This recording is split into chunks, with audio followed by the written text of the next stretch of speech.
सकती है, चार चार मेहरारू गलत हो सकती है यार।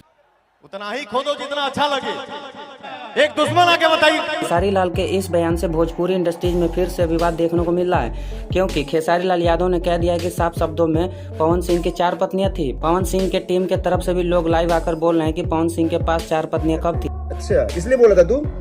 देखना बेटा, कहीं दिमाग घूम जाए ना तो कहीं तुम्हारे घर ना चले जाए, वहाँ पे भी भाभी हैं, तो सोच समझ। इसके बाद खेसारी लाल से सवाल किया गया कि पवन सिंह के 4 पत्नियों के नाम बताइए। इतने में फैंस बीच में आ गए और फैंस का अलग ही स्वैग चल रहा है। उसमें अक्षरा सिंह को भी काउंट कर रहे हैं पवन सिंह के पत्नी के नाम के तौर पर।